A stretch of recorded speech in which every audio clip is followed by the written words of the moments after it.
Got me feeling right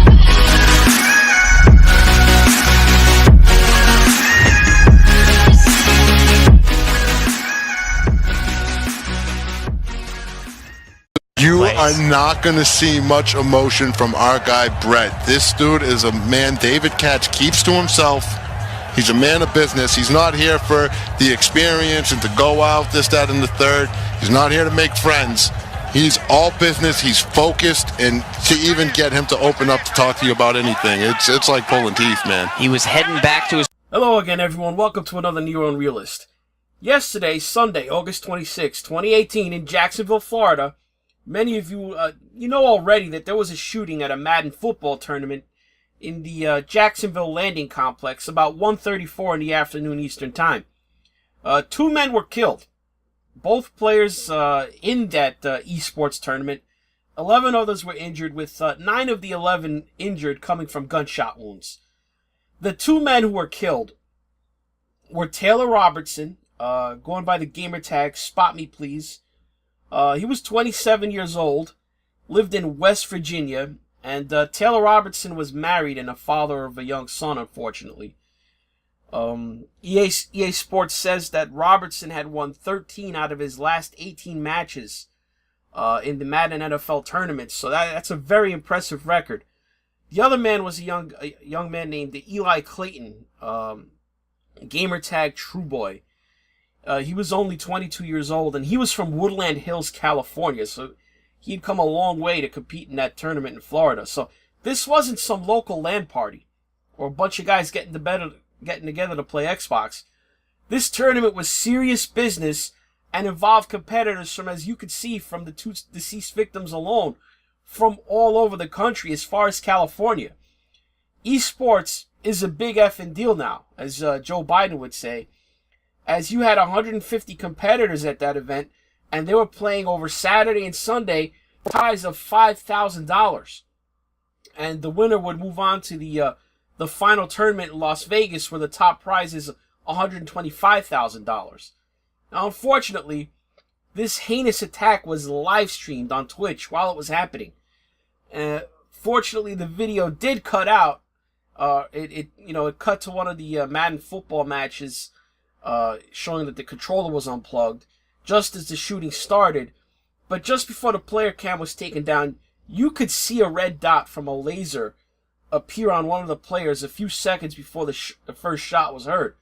And even without the video, I'm not going to play that here, the audio was very clear, and it was obvious that people were being shot. So let's get into this shooter, who some people, that they don't want to give the guy too much credit. I can understand why. They've started calling him Bitch Boy, and boy, does that name fit. The shooter was a piece of shit named David Katz. Now, he lived in a wealthy part of South Baltimore called Federal Hill, in a gated community. I mean, check out where he lived. I mean, this guy, he was living large. He's used the following gamer tags that we know of: Ravens Champ, Bread, and Trex Have a Heart Attack.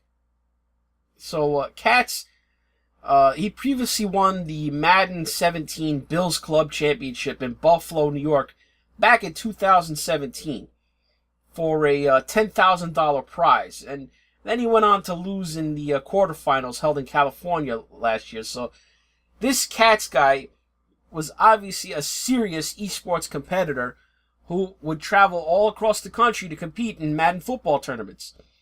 Now, this 24-year-old piece of crap, witnesses say, was eliminated from the tournament on Sunday, and seems to have been the trigger. They say he was acting weird.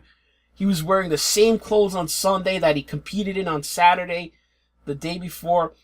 And so after he was eliminated from the tournament in the elimination rounds, he left briefly, and I'm guessing to go to his car and retrieve his gun, because it seems like he didn't have his gun at that point. He comes back, and the rest, shall we say, is history. I mean, he used a handgun, presumably with a laser sight, though it wouldn't have been necessary, in a confined space packed with 150 players and who knows how many tournament staff, spectators, etc. So he starts shooting. 911 calls. They go out immediately. It's 1:34 p.m.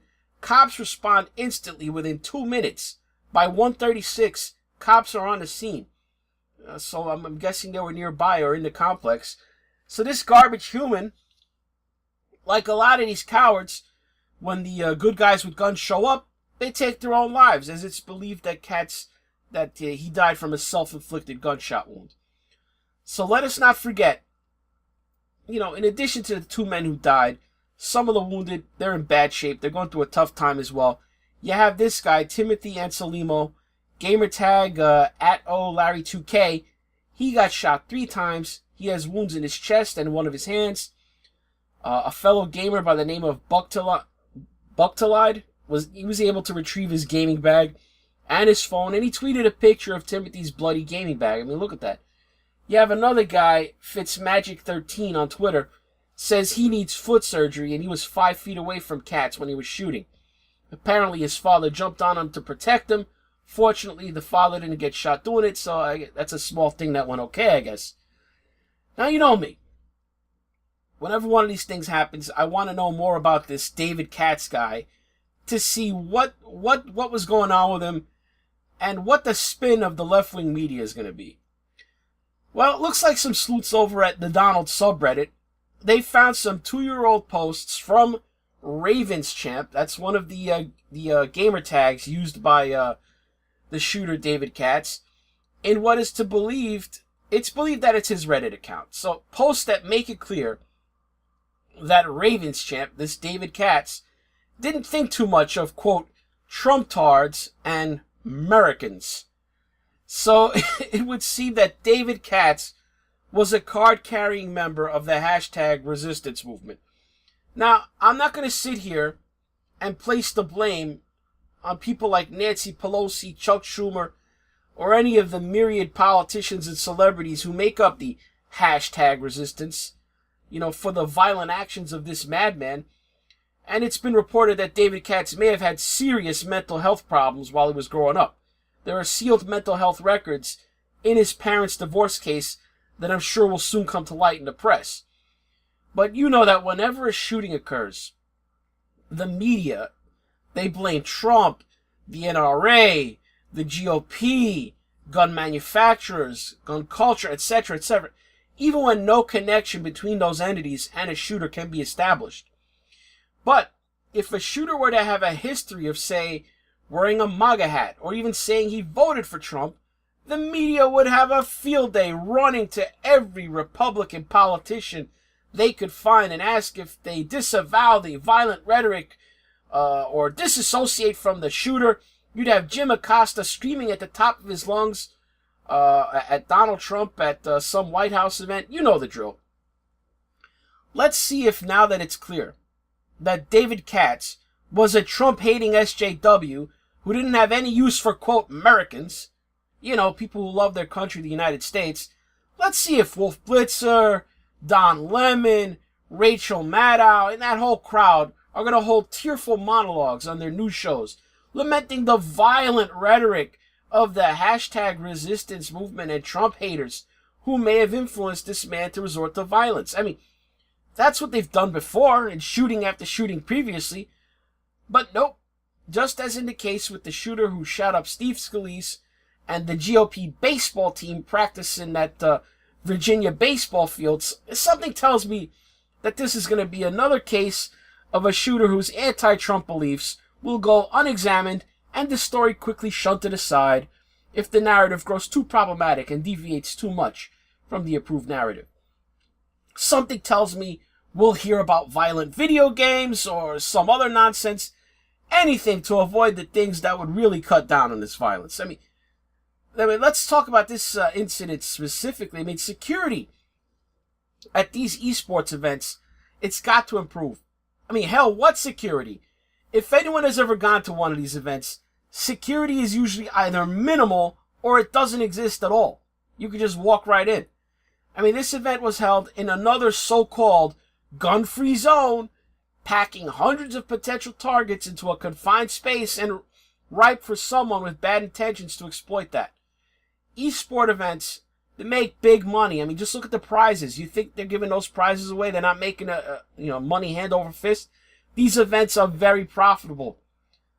So if I were a competitor, or especially a big name like Ninja, or a big gaming YouTuber that just wants to attend one of these things, we need to put pressure on the companies that are holding these gaming-related events like the Madden tournament. Spend a little money on security, pat-downs, wanding, something. If you're going to forbid the public from carrying guns inside your venue, then you have to be responsible for security at that venue. You can't tell people that they have to leave their guns outside and then leave them sitting there like sitting ducks with no weapon of any kind, no weapon screening to separate the wolves from the sheep. Anyway, just keep an eye on the news in the next couple of days. See if they even mention David Katz being anti-Trump or anti-American. My guess is they're going to ignore it, but if it does get out, they'll just quickly move on to another story if containment breaks. That's all for this new Unrealist. Like the video, comment, subscribe to the channel, and hit that notification bell to keep up with the new content. Check out the channel on BitChute, sub there if you're on that platform, and if you want to take a more direct role in supporting the channel, follow the Patreon link below. You guys have been great. Thanks for watching.